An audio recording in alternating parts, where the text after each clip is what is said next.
याची वाटचाल खूप चांगली व्हावी अशा माझ्या शुभेच्छा पण आहेत. पण विषय असा आहे, आता प्राध्यापक साहेब जसं बोलले की बजेटचा विषय. आता ही उपकंपनी जरी असली तरी याचं स्वतंत्र बजेट यायला पाहिजे. मी आता म्हणजे खूप जास्ती याच्यात करण्यापेक्षा मी मुद्द्याच बोलणार आहे. मुद्द्याचं कारण प्रस्तावना ठेवायला काही विषय राहिला नाही याला जास्ती. मुद्द्याचं सांगायचं म्हणजे की बजेट जे काही असेल ते 5 कोटी 10 कोटी 100 कोटी जे काही असेल, मला आकडा नाही सांगायचा आहे, उदाहरण सांगते.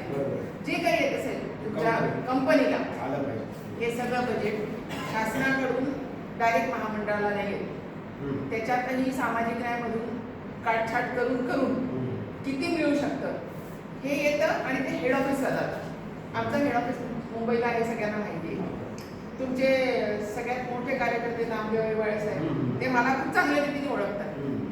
माझे त्यांचे चांगले संबंध आहेत. कोलवर पण आमचं कधी कधी बोलणं होत असतं. तर त्यांना पण माहिती आहे की परिस्थिती काय आहे. तर मी त्यांना हे म्हणजे त्यांना म्हणजे तुमच्या मार्फत पण असेल, मी त्यांना ही विनंती करेन की तुम्ही तुमचं चांगलं बजेट आणायचा प्रयत्न करा या कंपनीसाठी.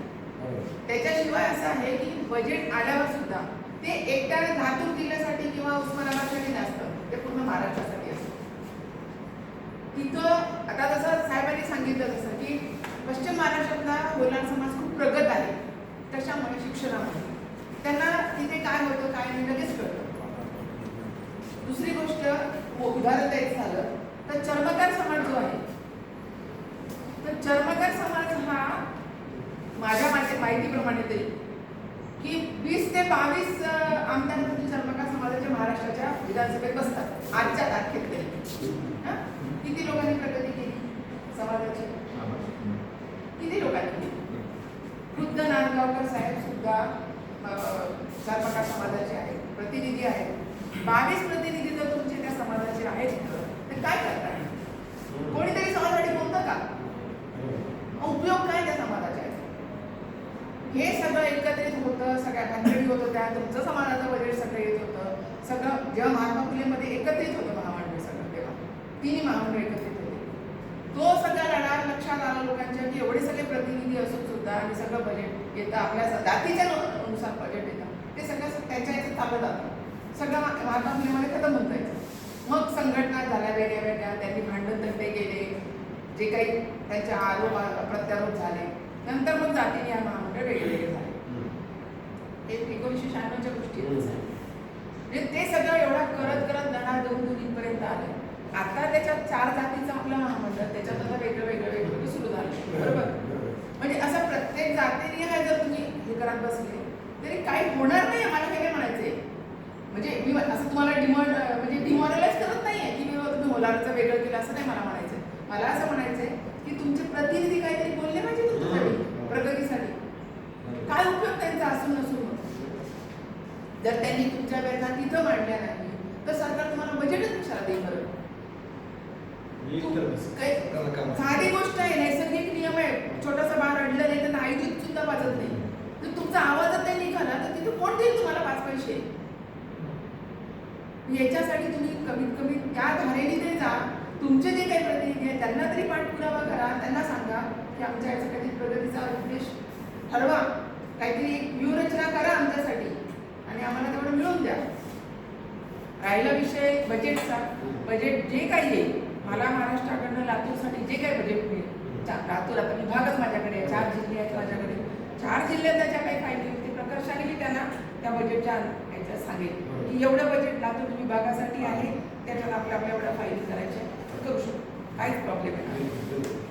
पण तरी माझा तुम्हाला आग्रह आहे की तुम्ही तुमच्या जनप्रतिनिधींना मागे लागा आणि करून घ्या.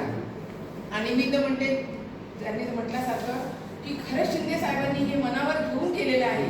आजही शिंदे साहेबांच्याकडे जर सामाजिक न्याय असताना, सर मी आजची जी परिस्थिती तुम्ही माझी मांडली नाही, शिंदे साहेबांकडे जर सामाजिक न्याय विभाग असताना तर त्यांनी महामंडळ कुठे दिले असते. कारण त्यांना माहिती आहे की हे तळागाळात काम जे काही होणार आहे ते इथंच होणार आहे महामंडळामध्ये. त्या लोकांना जे काही आपल्याला हात द्यायचे ते महामंडळाच्या मार्फतच देऊ शकतात, डायरेक्ट कुठल्या विभागात जाऊ शकत नाही. पण आत्ताचे जे म्हणजे मी त्यांच्यावर आरोप नाही करत आहे, पण आत्ताचे जे आहेत मंत्री साहेब त्यांचं लक्ष नाही. त्याच्यामुळे अक्षरशः आमचीच म्हणून नाही, सगळ्या महामंडळाची ही एकच रडगारा नाही की इथं बजेटच नाही आणि त्यांना काही घेणं देणं नाही आहे कशाशी. असा सगळा प्रकार चाललेला आहे. म्हणजे हे मी आरोप करते की माझा भाग नाही, पण ही सत्य परिस्थिती तुमच्यासमोर आहे. तुम्हाला आता याच्यावर काय विचार करायचा आहे, कसा करायचा आहे बघा. आणि तुम्ही लोकांनी मात्र महामंडळाचे कुठले अधिकारी, मी असे किती दिवस आहे मला माहिती नाही, तू कोणी असू दे, तुम्ही तुमच्या पद्धतीने सहकार्य करा. आणि आता हा याचं नाव नाही विसरते.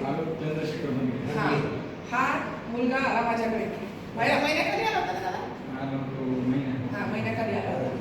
तो आला माझ्याकडे कर्ज, म्हणजे एक उदाहरण सांगते सर, समोरच आहे म्हणून. तो आला माझ्याकडे, मला म्हटलं मॅडम मला फाईल करायची. मी म्हटलं मला तू काय करतो? तर म्हटलं अजून तर मी असंच काही बिझनेस नाही करत आहे, पण मी सध्या कंत्राटीच्या असं बोललं ना, कंत्राटीच्या काहीतरी काम करतो.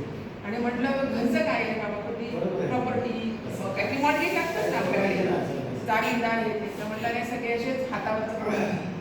मग मी त्याला विचारलं तुझं वय काय? तर म्हटलं 30 वर्ष, 30-35 असं बोलला. मी म्हटलं तू एक सांगू का, तुला राग येऊ देत मला, प्रॉब्लेम नाही, तू कर्ज घ्यायचं नाही. तुझ्या मागे जर तुला बॅकग्राऊंडच पक्क नाहीये, कर्जाचा डोक्यात दुसऱ्या डोक्यावर देतो. आधी तुझं शिक्षण पूर्ण कर, काय असेल ते शिक्षण पण कधी चालू आहे. म्हटलं आधी पहिले शिक्षण पूर्ण कर, काहीतरी व्यवस्थित तुझी पायरोवणी कर, उभा करा आणि मग कर्जाचा डोंगर उभा कर. कारण तू घेतलं कर्ज, आमचं दुसऱ्या दिवशीपासून मीटर सुरू होणार व्याजाचं, कुठून भरणार तू? आधी पहिले पोट भरायची तुझी एक पायाभूत उभारणी कर व्यवस्थित, त्याच्यानंतर कर्जाला ये. तुला कर्ज 100% मिळेल. पण आज मी तुला फाईलच घेत नाही देते. त्याला रागही आला असेल माझा एखाद्या वेळेस, मॅडम मला हाकून दिला की असं बोलल्या. मी म्हटलं तुला राग यायला घेऊ दे, पण जी परिस्थिती आहे ती अशी आहे. आणि मी अशाच स्वभावाची आहे, म्हणजे तडफड बोलते, मला राग आला तरी मला काही प्रॉब्लेम नसतो, पण माझं काम जे आहे ते मी क्लिअर करते. कारण उगाच त्या पोराला मी आज कर्ज द्यायचं मिळेल नाही मिळेल. तू आता कर्जासाठी सर आज फाईल टाकायची म्हणजे 5,000 रुपये मिनिमम 5,000 खर्च आहे, बरोबर. प्रोजेक्ट रिपोर्ट आहे, तुमचा इन्शुरन्स आहे, हे आहे, त्या सगळ्या वाचलेली आहे. त्या पोरांनी आता 5,000 पगारातून 10,000 मिळत असेल, 5,000 इथं खर्च करायचे. ती फाईल झाली नाही, 2 वर्ष पडला नाही, काय उपयोग त्याचा? परत मी दरवर्षी जेव्हा फाईल त्याची येईल बजेट आल्यावर त्याला सांगेल की तू आता नवीन कागदपत्र आण, म्हणजे परत त्याला 2-3 हजारचा खर्च लावायचा. तर बजेटच नाही तर तुझे देऊ कसा खर्च? त्याच्यापेक्षा त्याला म्हटलं बाबा तू दुसरं काहीतरी व्यवसाय कर, काहीतरी बघ व्यवस्थित, अजून 2 पैसे जास्ती मिळव, त्याच्यानंतर आपण कर्जाचा विचार करू. अशी सगळी परिस्थिती आहे. त्याच्यामुळे माझी सगळ्यांना विनंती आहे, माझं सहकार्य, मी इथं असल्यावर माझं सहकार्य 100% असेल तुम्हाला, तो विषय नाही.